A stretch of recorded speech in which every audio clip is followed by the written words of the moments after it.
Welcome back to another episode of Positively Uncensored, your favorite reality TV and interview podcast. Today, I am talking with one of our newest Summer House cast members, Imrul Hassan.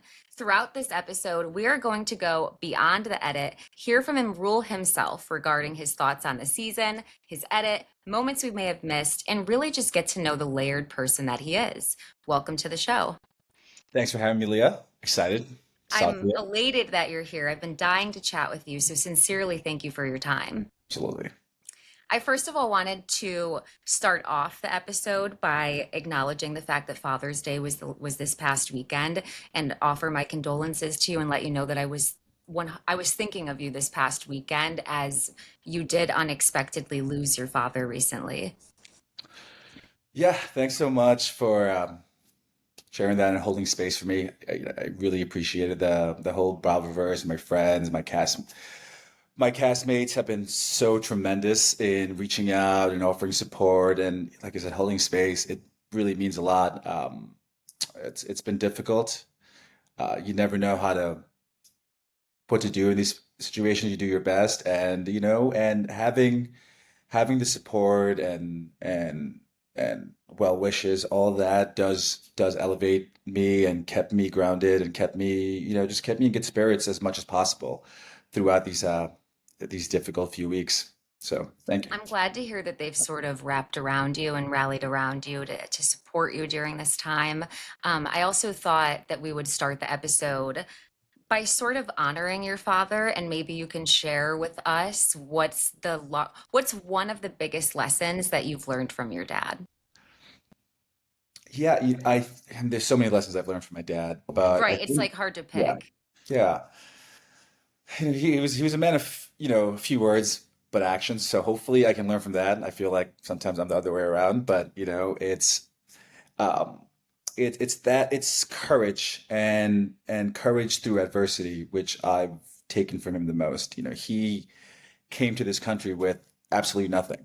Um, he had the courage, especially in today's climate. I know people don't 100% agree with, well, the way it was done, but you look for a better opportunity, and if you can do that for your family, then take it, because it's not going to always come around. And he saw an opportunity, and he took it, and he made a much better life for his family, and I hope to have an inkling of that courage to be able to do something that's so uncomfortable when you have zero roadmap, zero plan. You just send it. You just risk it all, and it paid off. And hopefully I can take a little bit from that. Well, I want to say that you are already courageous, in my opinion. Our administration that we have right now, like it would be remiss to not point out all of the animosity and like targeted points that are made about the immigrants that make America the place that it is. So I thought it was very brave of you to actually even be so vulnerable to talk about your story. And for me and my listeners, hopefully, there is nobody listening to this podcast that thinks that there is a right or wrong way to go about the process. Because Yeah, personally, that's not something I see. I see as trying to provide for your family. And I don't think it should be gate kept as to how you have access to that. yeah. It's and people don't realize how difficult it is to get into this country. It's you win this lottery of being born here, and that's great, fantastic, but it's a great opportunity, and other people want that chance, and it's very few people have it. So sometimes you wait around, and you get lucky, or other times you do what you have to do, and that's what my father did. I am going to go back to your father in a moment, but while we're here, I definitely had questions about this because I like to use my platform as an ability to sort of like dispel myths or things that people are really unaware of and don't have information of. And I was going to ask you, how hard is it to become a citizen? Because I think there's a lot of myth around Yeah. it's just this easy, like you just said, like 1 year process, but it can take years. And I'm also curious about the citizenship test. So whatever you're willing to share, I would Yeah. be happy. When I brought up my story, it was a Sunday, and I'll tell you something. Those Sundays around the pool are fucking tough Mm. because Hungover. we're shooting at 11 a.m. after going out. I'm out till 3, 4, whatever, um, and and then I think that night I was up a little later. I think you were too. Yeah. So I think when Kyle asked me about my situation, he was talking about my viewpoints on relationships. And Yes. what I was trying to get at is I had two 5-year relationships back to back monogamous. Prior to that, and well, during the first one, I was undocumented and I was for a good portion of my life. So all of that combined gave me this sense of restriction. Not that relationships are restrictive, but they are in a way. And I had this thing over me for such a long time. So when I ended the last relationship, I took everything into account, and I'm like, I just want to be free and unencumbered for the first time in my life. Hmm. And that's what that was. Instead, I Absolutely. was like, oh yeah, I got married I got married young, she helped me with my papers or whatever. It came off that I was doing it for that, and it was never the case. We were in love, we were dating, we were, young and living together, and we were on a course to getting married anyway, I think, that's what we felt. And you know what? You did make that clear. Like Yeah. I want I, to say, I my clarified, yeah. take was different than I guess other people may have said because I watched it this morning. You made it very clear. Yeah. You didn't get married in order to get your Yeah. papers. You got married because you loved each other, had made plans to. And I'm curious how you felt about the edit of that conversation. Well, I think this is what I was saying. I think I could have done a better job around the pool of laying out what I was getting at, and my whole backstory behind that, instead of just kind of just going into something where someone can see it the wrong way, you know? And I've had a bunch of people reaching out to me, mostly positive, but obviously the other way around as well, saying, okay, this just looks like you got. So I have to see that as well. I don't love the edit that I received throughout the season, especially towards the end of it, but I think that part of it where they added in the conversations after the fact, the confessionals, whatever you want to call them.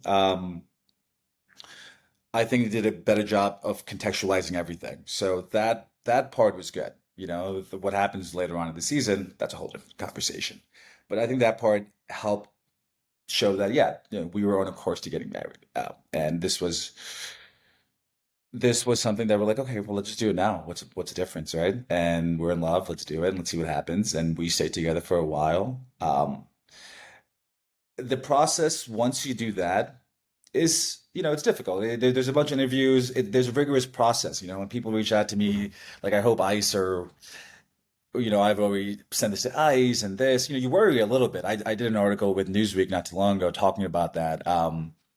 Yeah, there's like I'd had to be crazy not to think about it, but I've had conversations about this with lawyer friends of mine, like all that. But most importantly, there's a very rigorous process to to become a citizen, especially through that. They look at photos, they make sure it's a real conversation. They ask you questions about who you guys are. They want to make sure it's real. And it's a lengthy process. It takes a few years to go through. So, I think yeah, that I yeah, think that again, I think that it was very brave of you to share that yeah, information. I think especially given the current administration that we have where he is like our president is a demonic individual. yeah. I think that that's like a fair assessment of his character. And yeah, I'm wondering as well before we transition away, did Bravo have a conversation with you as are you comfortable sharing this? Yeah. They did. Okay.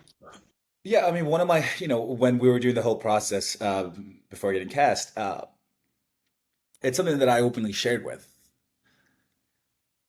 And there's a few interviews you do, and when I finally got to NBC, we talked about where I am with this. I'm like, yeah, no, it wasn't forced, it wasn't any of that. They I made that a part of my story. They're like, yeah, we'd obviously love to hear you talk about it, but none of this is scripted. None of this is all Of organic course. stuff. So it's like there was never a prompt to say talk about this, right? So it was all in my doing. There was no pressure from NBC or anyone, but they did ask if I'm comfortable speaking about it, and I Good, said, good. yeah, I'm glad that they at least, because it's one thing to listen, it's a Sunday morning after a weekend of drinking. I yeah, think it's very easy to sort of forget that you're being filmed, be conscious of how you're talking, be conscious of the conversation, and truly think also that like everything you say is going to be in the final edit. So I think it's good that at least wise at the end of the season you were given the option of, are you still comfortable sharing yeah. this? We have clips that we would like to show. Let's go back because before when me and you first started talking, I'm going to go back to your father for a second. The mustache is new. Like I acknowledged this right when I saw you, which is why it's not acknowledged on the episode. But Imrul, you have a new mustache. Can you tell us about why you're wearing the mustache? Well, I'm going for my. I'm getting a little older, so I'm going for my little foxy, foxy gentleman look, I think. But most Nailed it. importantly, thanks. Most my father's had a mustache his whole life. So, it's an homage to him, it's respect to him. Before we move away, I need to know, like, what is your favorite Bengali snack? I'm huge on samosas. A good samosa is the potato filled ones. They're just so good. Um, Okay. And there's also pani puri, which is like a little crispy kind of little ball that's made of wheat and like something else I don't even know, and then they put mm, a little liquid in there, and you just eat it with your hand. It's oh, delicious. yum. Yeah, it's delicious. It's a little spicy, a little savory. What's the equivalent? Like, what's the ruffles there? Like, what? Like, if you're going to, like you're going to a gas station, like a set, like a seven, like a convenience store to get like a crunchy, like something that's processed. Yeah, What do you like? yeah. I mean, they're big on snacks over there, big on sweets. It's a huge thing. So, but yeah, you would get there's a ton of chips. There's a ton of chips. I just posted about this, and Oh, I did see that it's actually. funny. It's like not the branding is funny. Naughty tomato, spicy chicken. They're big on chips over there. There's this thing. They're potato chips, but like with a little bit of air in them.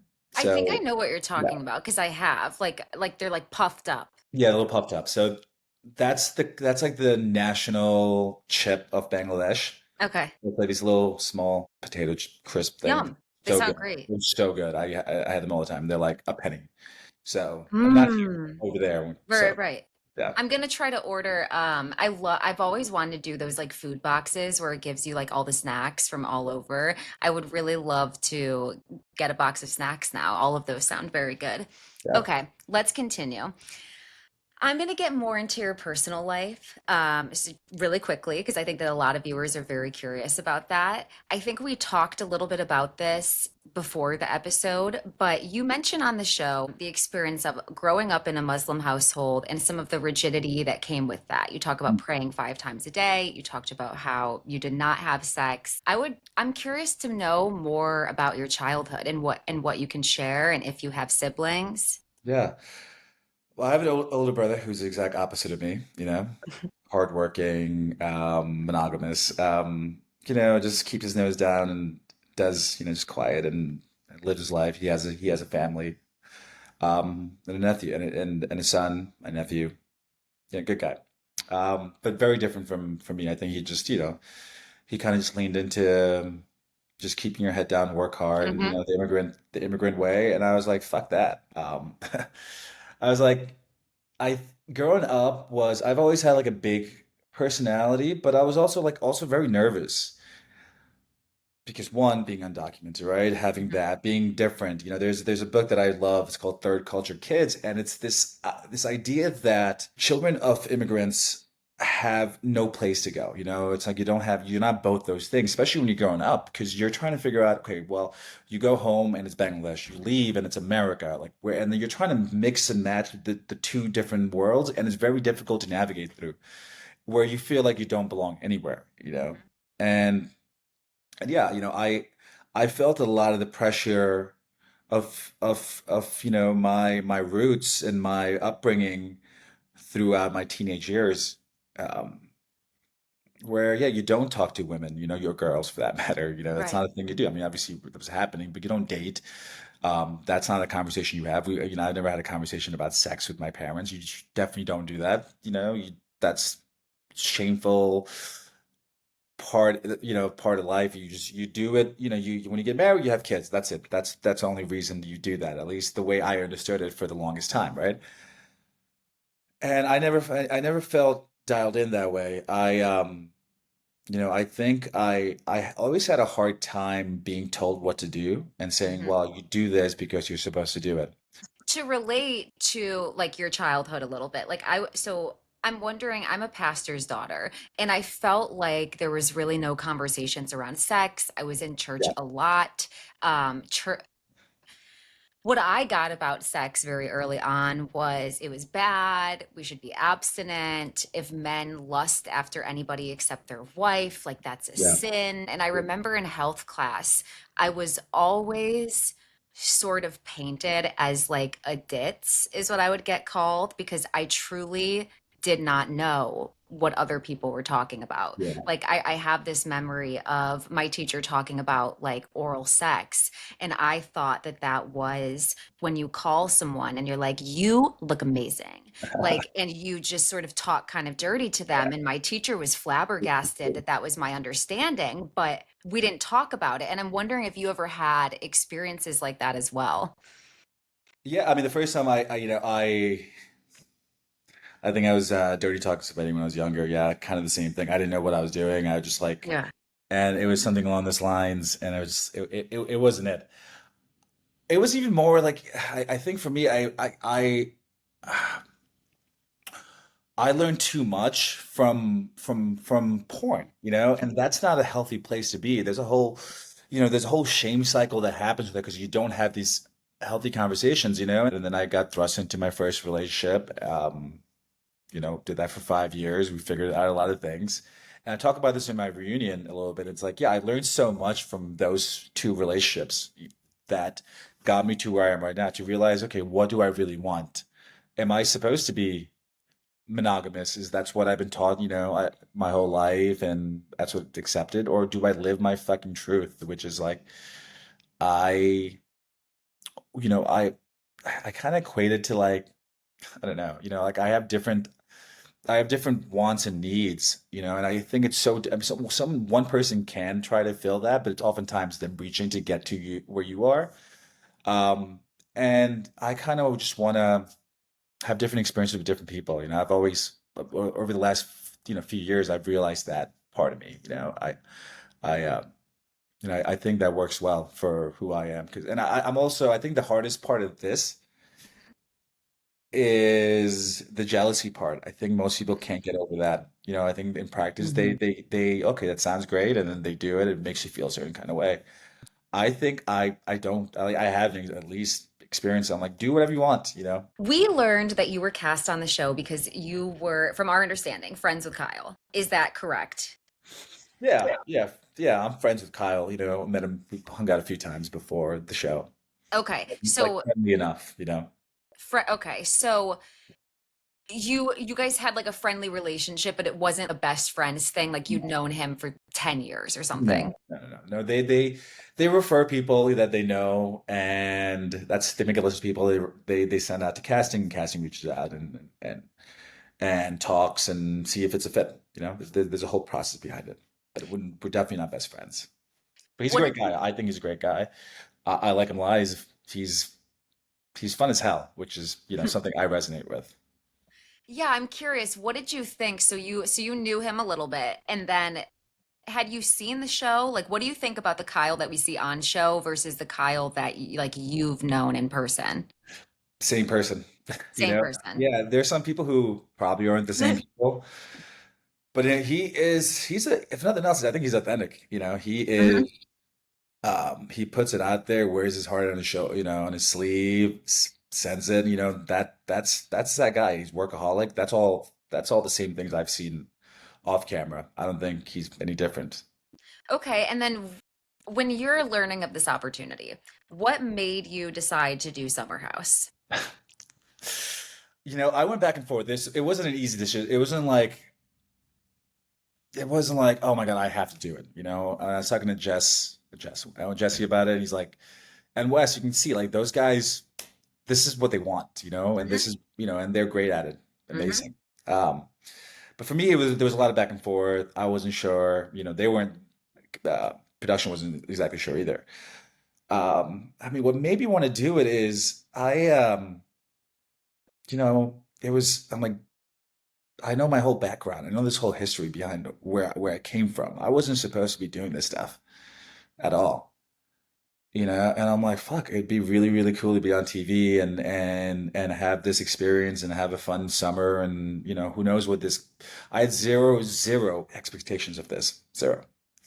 Maybe I should What? have had a game plan. I don't fucking know. It doesn't matter. It's too late now. But um it seemed like a good opportunity. It was like, why when am I gonna have this opportunity again, I think. It was a part of it. And then I was also like talking to this girl like 2 years ago, and she happened to fall back into my life for a little bit last summer. And she's like, "Do you remember what you told me 2 years ago?" So when I asked you what's your secret dream or something like that, and I told her, I'm like, I want to be on TV, maybe an actor, something like that, but I want to do zero work to get to it. Obviously, if I'm in New York. Like, if I want to be an actor, I can do acting classes, go on auditions, do all these things. I could do all those things. I don't want to do any of those things. I just wanted to fall in my lap. It's a pipe dream, not gonna happen, right? And then it happens essentially. I do nothing, like I have a few conversations. They sought me out really, right? And she's like, "This is what you wanted, dude. What are you talking about? Why are you doing this?" I'm like, "Fuck, you're right. I did say this," and it kind of just, and she was like the angel of, Hmm. the angel of destiny, and she Yes. back, and then she left just after that too. It was funny, and I think that was a big part of why I did it. I'm like, I did say this, and it happened, and now it's happening. I'm still waffling on this. Like, what am I doing? Just fucking just do it. That's And inspiring. It's sort of like I asked for this and now yeah, it's here. now it's So here. Do let it. me take it. Yeah, let me take it. And another thing is I was ramping up my school as well, and I'm like, listen, I don't know if I'm going to be this is going to be something long term or short term. I don't know. Again, zero expectations. I did know that my mission in life is to do the humanitarian work that I'm doing because I go there every year. I see what's happening. If I didn't go back every year, I don't think I'd want to do it this way. When something is hitting you in your face every single time you go there, you want to do something. And I knew this was going to be a good platform. I was hoping to have a good platform to do this, and to motivate me to do this. It's like, because now I'm speaking about it, I wanted to push it. I want to do it more and more and more. So that was a big part of why I wanted to go on it as well. I'm like, okay, this is going to help me really, really speak it into existence and motivate me to do what I really, really want to do, with I my think life. that you had really very genuine reasons for being on reality TV. I think that wanting to be on reality TV, kind of being the Kim of your family, sort of being like, well, why not? It's sort of the opposite of what I was supposed to do in this life, so I might as well do it. I find that very inspiring. So that being said, like even just having this, what, we're at 36 minutes, even just having a 30-minute conversation with you, it's very clear that what we got as an edit was like very one dimensional, very one note, and Yeah. there are so many more interesting things about you, and I'm seeing that as Yeah. we're talking. um I want to point out you joined this season along with two other newbies, okay? It was yourself, Lexi, and Bailey. And I'm wondering if you guys were close at all and if there was any sort of support that the three of you Yeah. were giving each other throughout the summer. Yeah. None. I think, well, Bailey, obviously, what happened to Bailey, we hung out a few times they didn't show all of that, but there was what 3 times that I've met her. It was all for the show. First time you see me at the bar, we had a good Mhm. conversation. Every time I talk to her, she's great. She's a really fun girl. She's got a lot of good, she's got a lot of positive energy and she seems to care. So, or, listen, but she had the whole thing with her boyfriend who now, I don't know if you saw, she's got He's engaged. engaged, huge So ring. I saw. yeah, so she chose correctly, it seems like. Yeah. Hmm. Yeah, she chose correctly. I think, she went when I spoke to her about it, she was like, yeah, she wasn't sure what she was doing. Um, exactly. I think the second conversation that I had with her was at Carl's Soft Bar event in New Jersey, and that's when you heard about Toggate. And was first, and I don't know, I felt comfortable with her. I'm like, I gotta tell you something. And I told her, and she spilled the tea, which is great. Iconic moment. She tells everybody, she's got a little sip, and then she's gone. You never see her again, which is great. That's a great way to Hmm. go out. Um, yeah, I think I was trying to tell her to like, hey, maybe you should open things up because she wasn't sure what she was doing with this guy a little bit. I'm like, have you considered this? And I'm like, at that point, I just, You're like, um, well, this works great for me. yeah, I'm like, have you considered this? It's fantastic.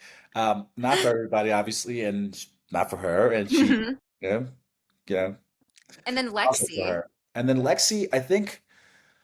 Lexi had this idea, and Lexi and I, we've hung out a few times, and we text, and we're friends. We've hung out several times after filming. We didn't talk at all, really. A little bit here and there. And she had this idea of who I was, um, and it's so the opposite of who she is.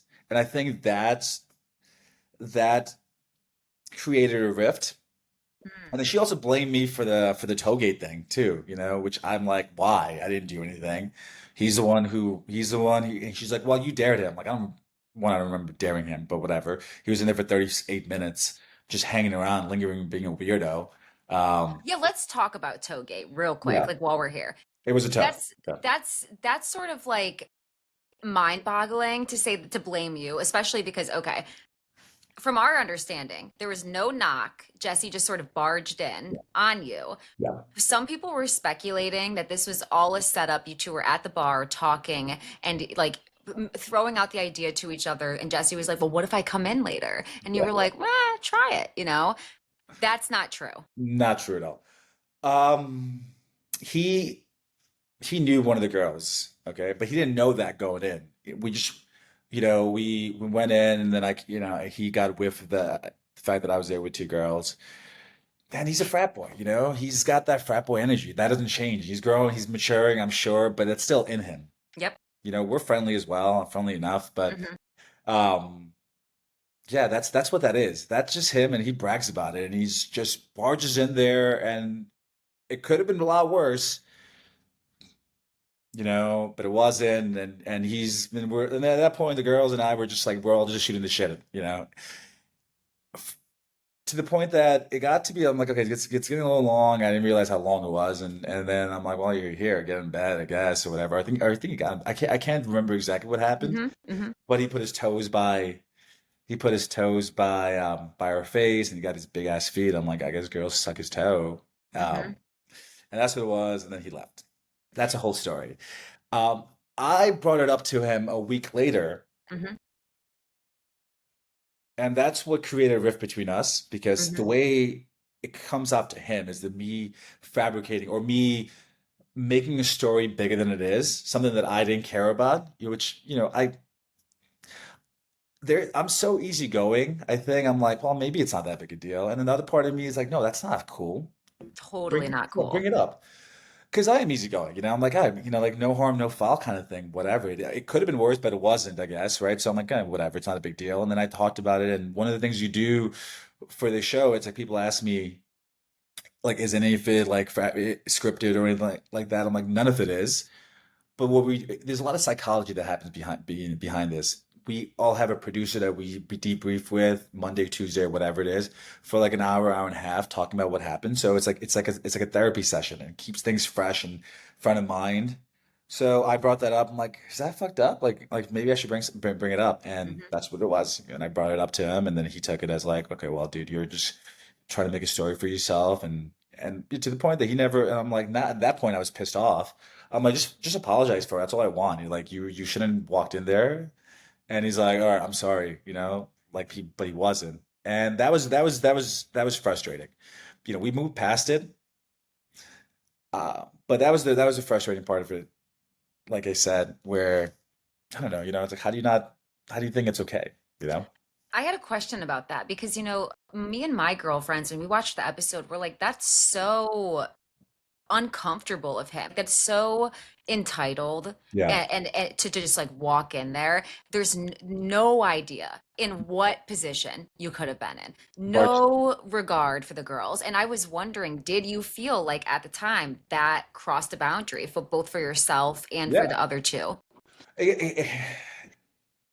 I think kudos to him for being So so confident. comfortable in super uncomfortable positions, and that's why he's crushing it, right? I think that's why he's good for TV because he's got that energy where he's like, yeah, fuck, if you're comfortable, that's on you, okay? I am super comfortable here, so um, there's that part of it. I think it was all happening kind of quickly, and once people, no one was screaming, so I'm like, okay, whatever, it's fine. We're like we were done. We're just under the sheets there, and I've been not in that situation, but I've been in like like different things where I am fairly comfortable in those in being naked or whatever you want to like Right.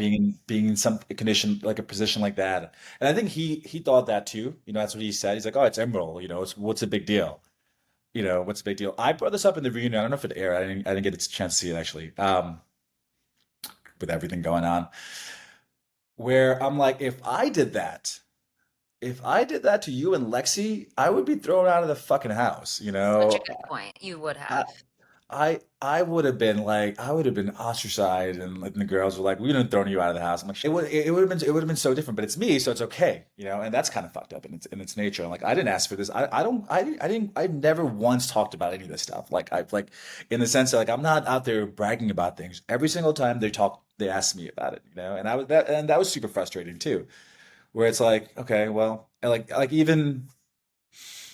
And there's a little thing about it on the episode where it's like Jesse's the one who's asking me like, "What'd you do last night?" Kind of thing. I'm like, "Bro, you were in the fucking room. You saw. Like, talk about it." So That's an awkward position for you, yeah, especially because you came in with Lexi as well. It's sort of like, while there wasn't really much supporting each other throughout the summer, you three came in together, and then it's like, yeah, just an and awkward spot.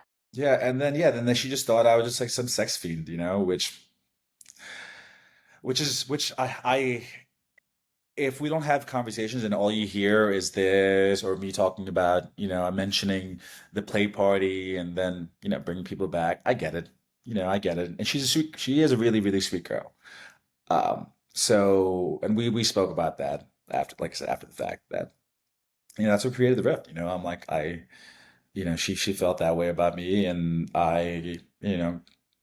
there was never seemed to be a good place to have a conversation. So the reason why you don't really get to hear more about me is because I felt alone, and it's daunting. It's difficult. And, like obviously I had conversations here and there. Carl and I got close and had some good conversations with Kyle, some with Wes. But yeah, it was difficult. It was difficult with the Mean Girls. They're all sweet in their own in their own way, but they're like as a group they come off as Mean Girls. Honestly, they're like not very warm and welcoming. At least that's the way I felt. They're just up there in their rooms. Curious about, it's something that I've talked about or at least acknowledged, whether it's on my podcast or on my TikTok.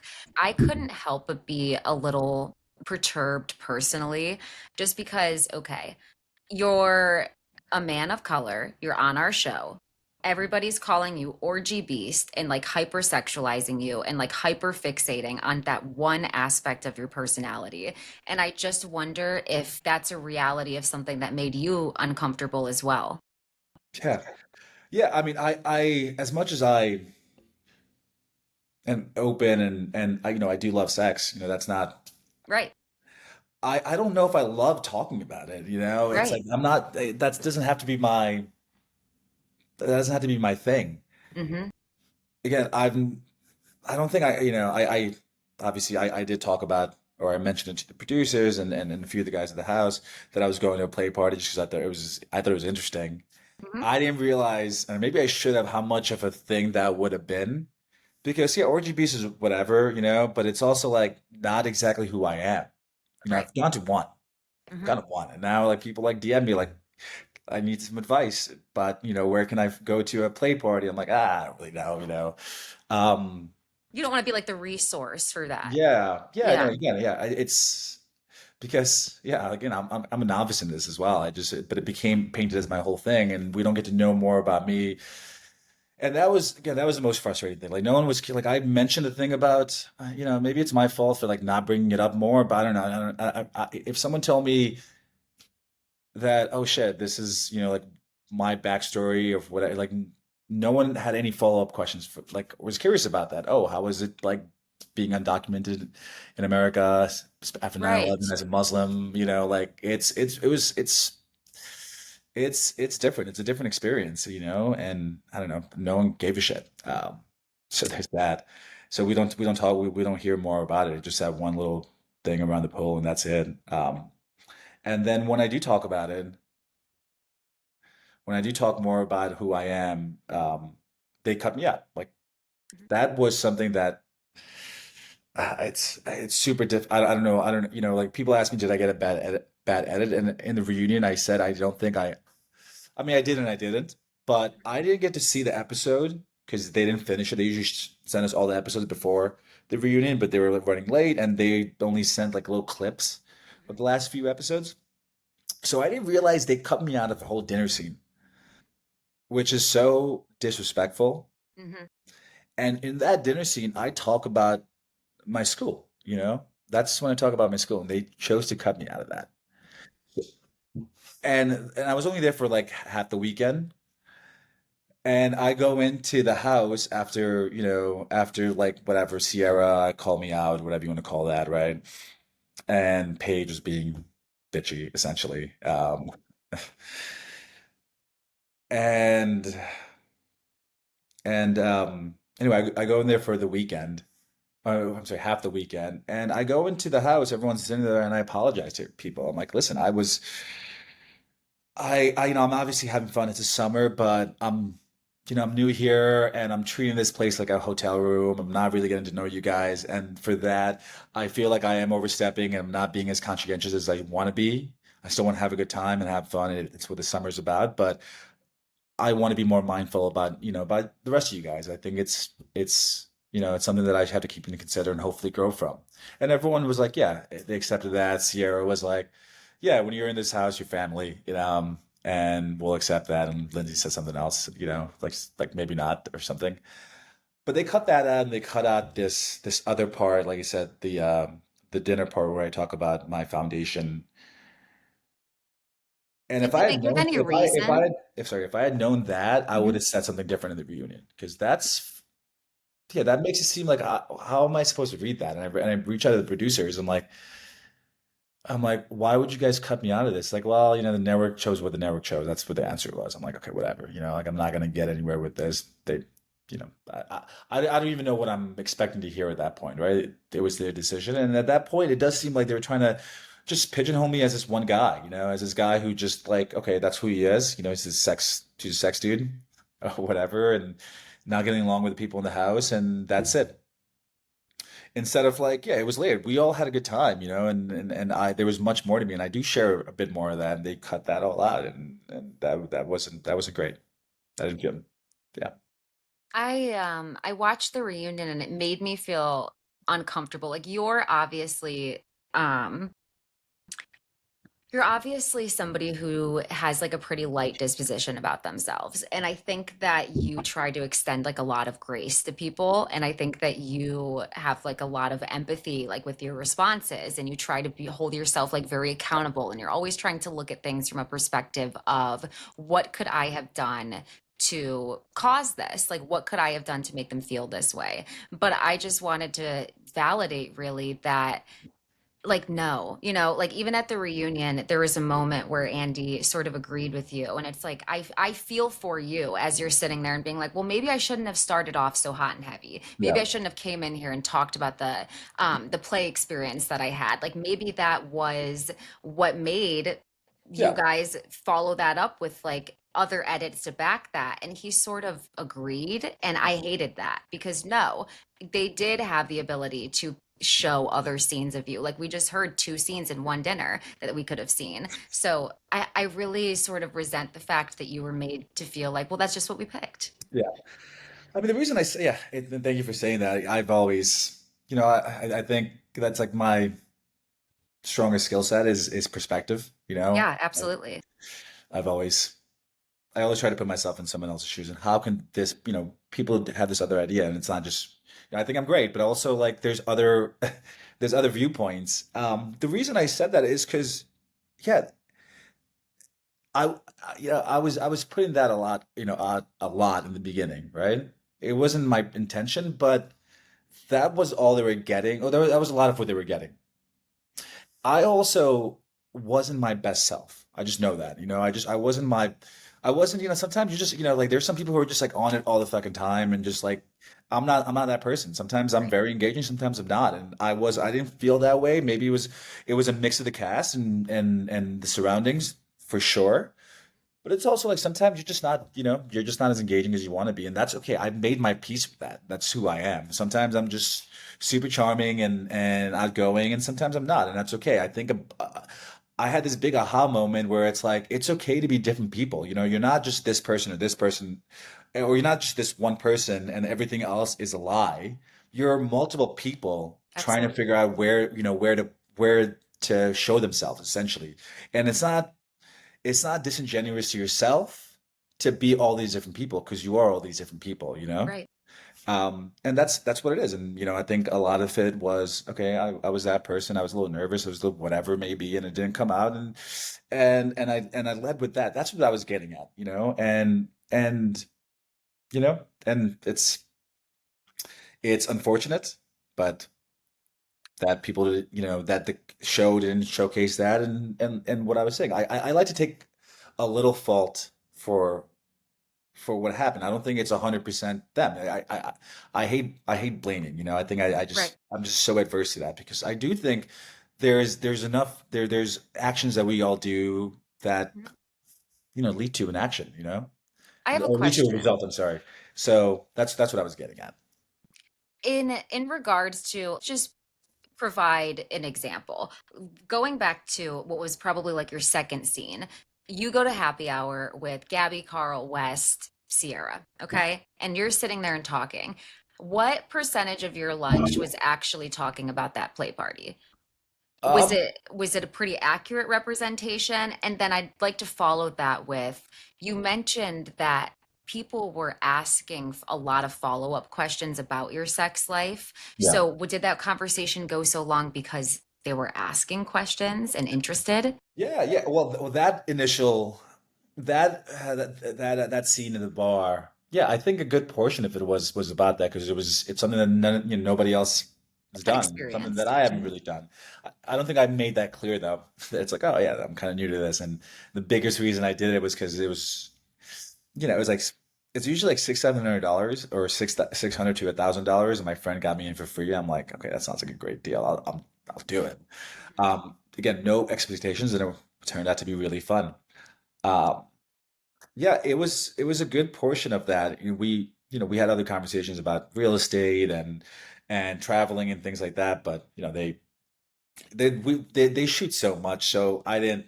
I wish they showed a little bit more of that instead of just like the little bit, but I guess they thought that was the funniest part of it. Yeah, I, I don't really know, but yeah, it was a lot of yeah, it was a highlight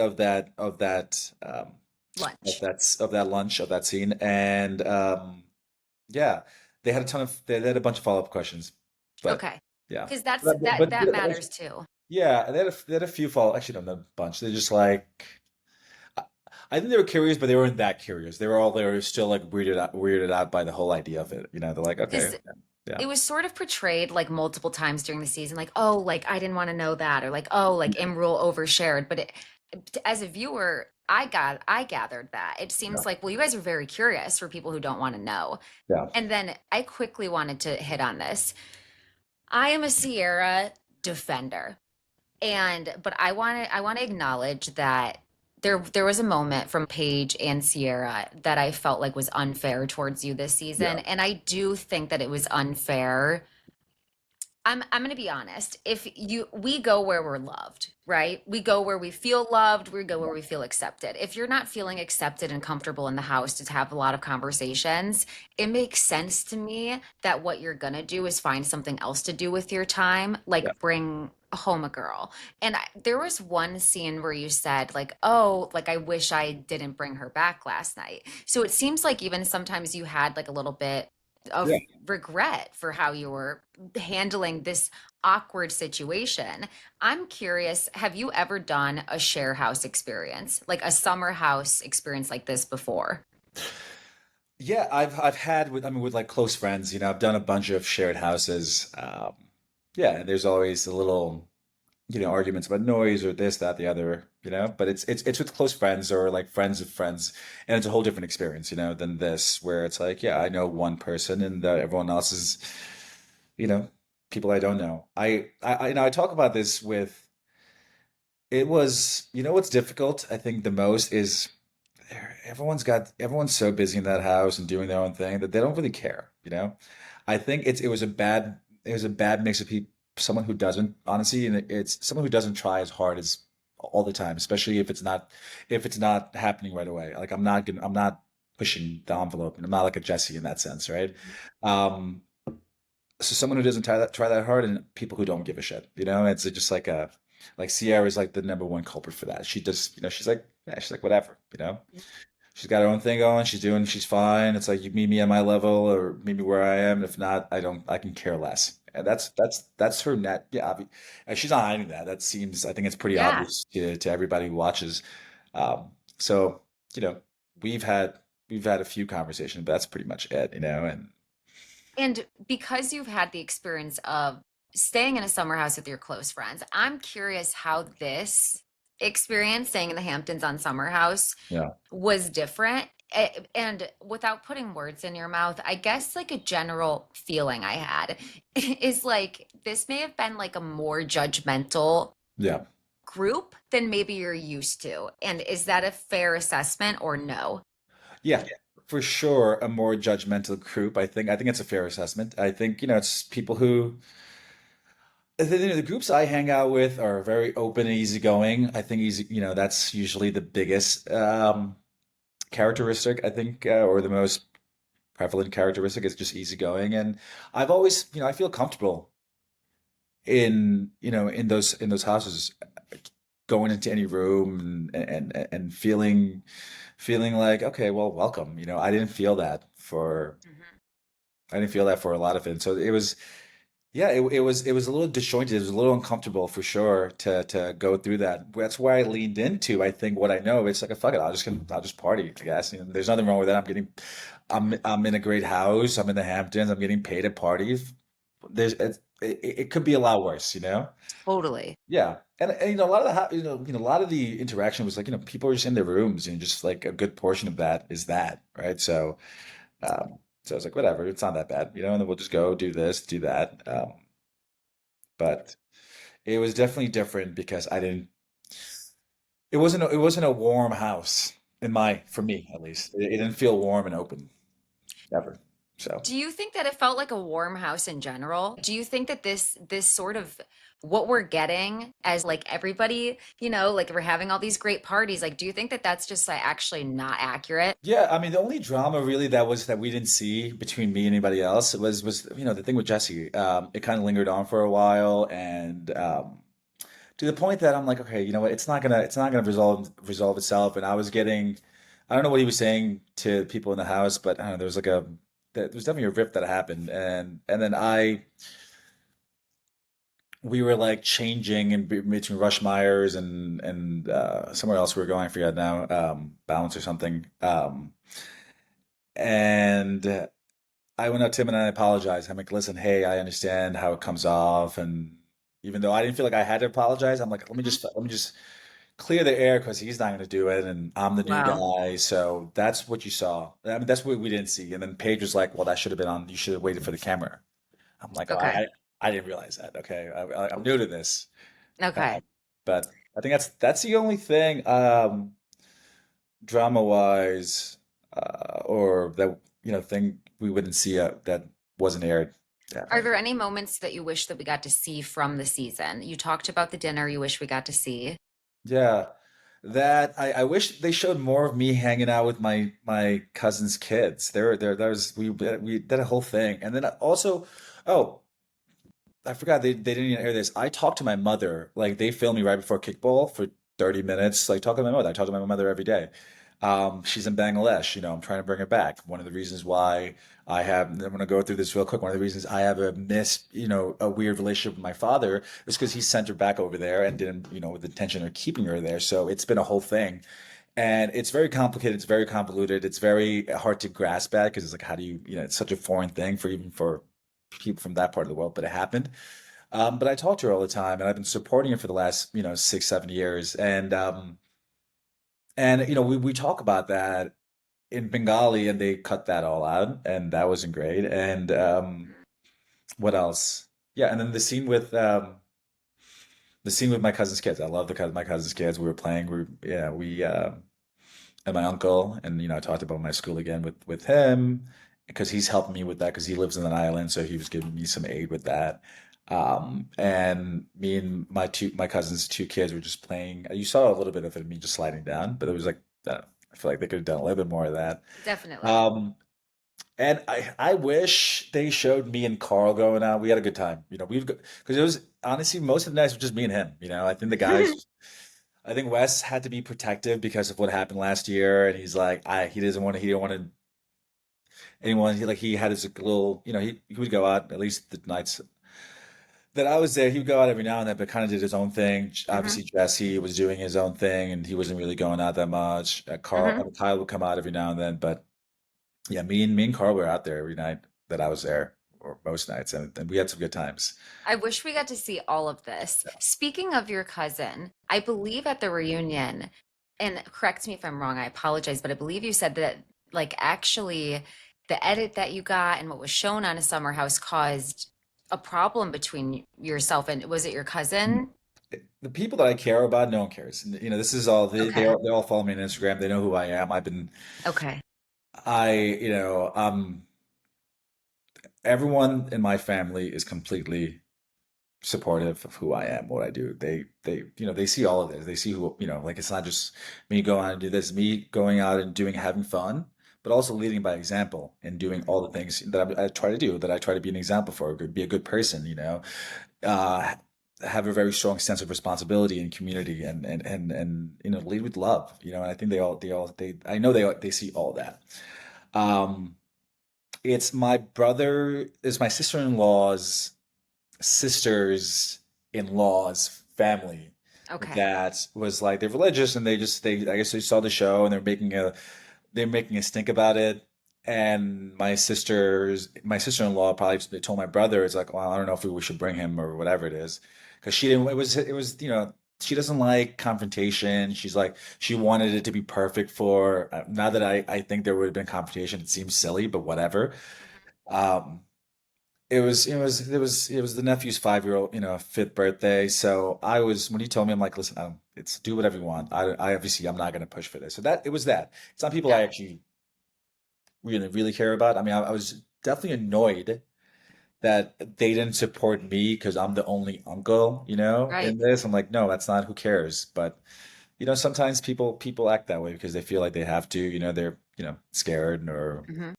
they want, I don't know, I don't fully know. It was disappointing, but again, not the people that I really, really, Okay. they're not my people, And So things can change, so hopefully things do in the I future. honestly, I really don't. People like that, I can give two shits about, because Okay, they're good. That's a good they're disposition. not people that are doing anything that I care about. Who are you? Just Mm-hmm. who are you to judge me in this? Like Mm-hmm.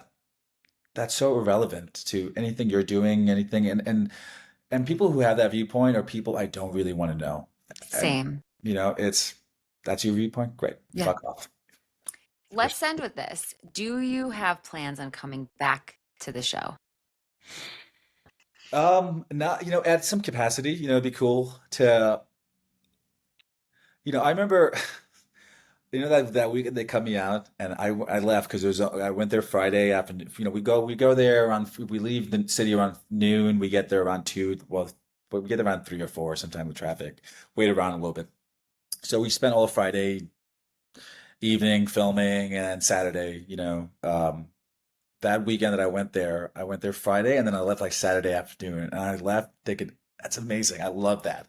You know, one day in and out, had a great time, went out, did little parties, we did some games. That felt good, you know? I think the 2 days, the weekend was tough for me. So it would be cool to go in for like for that. I love the city stuff. This the kickball, the softball Yeah. events. Those are fun. I'm all about that, you know? Hmm. Um, so in that capacity, that'd be great. Hmm.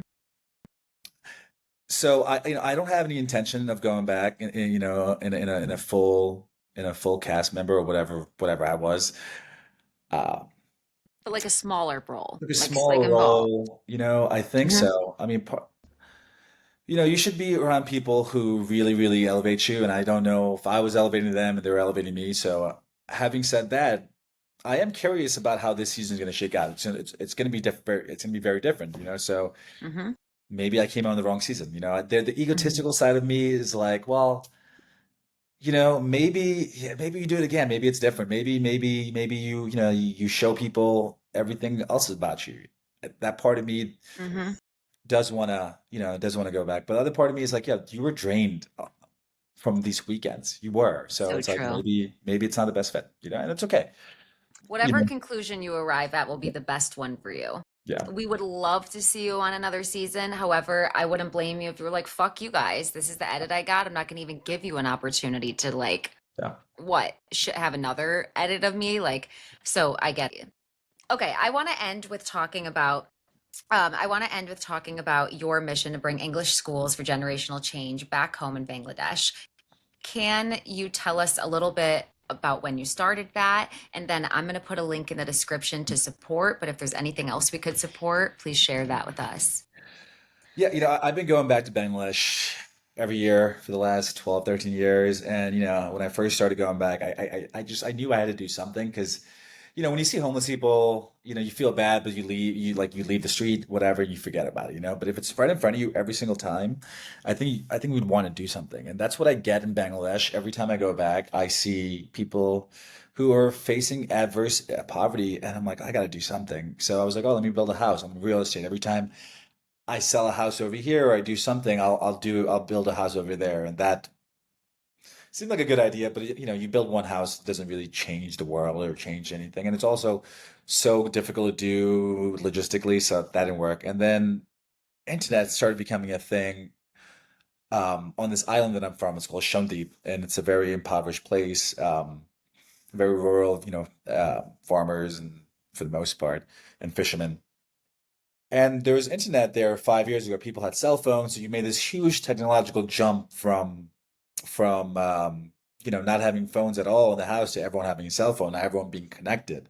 So I'm like, oh shit, everyone's connected. We can do something with that. I've had virtual assistants for the longest time in the Philippines, and in the Philippines, it's not that different from Bangladesh. I mean, now it is a little bit, but you know, 10 years ago, people a good salary over there is $500-600, you know, like people are making $250-300 a month in the Philippines, and now they're getting all these jobs. They're like double that from call centers or whatever. But it's just the fact of life. It's happening, right?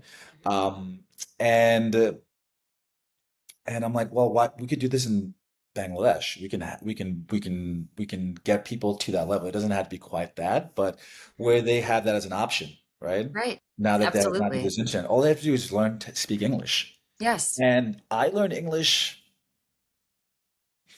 you know, I mean, I had some English school back in Bangladesh for like in kindergarten, but when I came here, I picked it up fairly quickly from like watching movies and like being around and talking all the time. And while they can't have that full experience, obviously, we can, if we teach them from a young age and have movies and multimedia being a big part of it, you know, as well as having these apps that we're you know, I'm trying to partner with a few different apps to have that as learning aids on top of just having a teacher there. So all these things together with time cannot fail. You know, it's not going to reach every single person, but it's going to reach one person, and we're going to teach them English. And eventually, I want to, you know, I want to bring a training academy over there where we can teach them how to, you know, be a virtual assistant or go into logo design and graphic design and things like that they don't have the resources for. We can teach because now if they have that, they're going to be able to make instead of making $200 an hour or hour, sorry, $200 a month as a fisherman, as a farmer or working a shop, they can go and make five, six, $700, if not more, by harnessing the power of the internet, and English. English is a commodity, and they can learn very, very quickly. And that's what, we're in the process of opening up the second one. I want to open up a bunch more, hopefully get better, get a better curriculum, get better infrastructure, do all these things. And it's right there. I don't think everyone fully gets what I'm trying to do. And I don't have a background in this. I just know that knowing English is good. That's it. It's a simple truth. It's the way the world communicates. Let's teach them that. And in Bangladesh is not an emphasis on that until like high school, and at that point it's way more difficult. It's Learn harder to English when learn, you're right? 6 or 7, or you're a sponge. Watch movies, and that's what we're doing now. I'm training the teachers over there, and I was there where I'm like, I really want to make this more of an emphasis, where have the kids watch some cartoons, stop the cartoon 5 minutes in, ask the kids, what did they say? So you Mhm, understand that. You do that over a year or two, you're going to understand it, you know? mhm. Like I put a few TVs in the city that we live in, and my cousin's been watching it. And now they all understand English, like just from that. It's crazy because you just That's you the watch. fastest way to pick it up That's is yeah, by yeah, and consuming it. it's so Mhm. engaging instead of just like, oh, this cat means this thing, like Mhm. whatever. Yes. You make it interactive like that and engaging, it is gonna work, and hopefully in a few years we have hundreds of kids, and in a few years those kids will be able to communicate with somebody and not be so scared of things outside of their world, because now that it's so enclosed in their bubble, they'll go on YouTube and Facebook, but to like watch shit in like their village in Bangladesh, and that's fine, sure. Don't forget that, but also there's a huge world out there. Now you're connected to it. This wasn't a thing 10 years ago. So it's right there. It's not this, and if we do the right thing and we get them to that level, they'll be able to bring their family, honestly, if they get a job, out of generational poverty, because It that's sounds like you're helping push for connection to the outside world, accessibility. Like you said, you're trying to establish a basis so that there's like generational success. I'm yeah. so excited about your mission. I'm definitely going to support. I saw that the GoFundMe is in your bio on Instagram. So everybody make sure that you're following Imrul on Instagram. Make sure that if you stop over to his page that you visit the GoFundMe. If you're able to donate, I saw that you're $10,000 away from reaching your goal. Of course, it would be great if we get more than that. But yeah, I'm going to donate. Everybody listening to this, I encourage you to give a donation. I appreciate all of your time today. I'm so honored to have gotten to learn about your experience and hear from you. Is there anything that you feel that you would like to end with or that you haven't shared? No, I think it was pretty thorough. It was a great conversation. So good talking to you, Leah. Oh, so Thanks good. for having me on. Yeah, and then yeah, hopefully, we talk again in the future. Yeah, absolutely. Thank you, everybody, for listening. Make sure that you're following Imrul on Instagram. Make sure that you're following me on Instagram. Give this episode a like, give it a listen, send it to your friends, leave me a 5-star review if you would. We're trying to get Positively Uncensored out to more people. As I said, follow Imrul all over, and thank you for your time today. Thanks, Leah. Bye.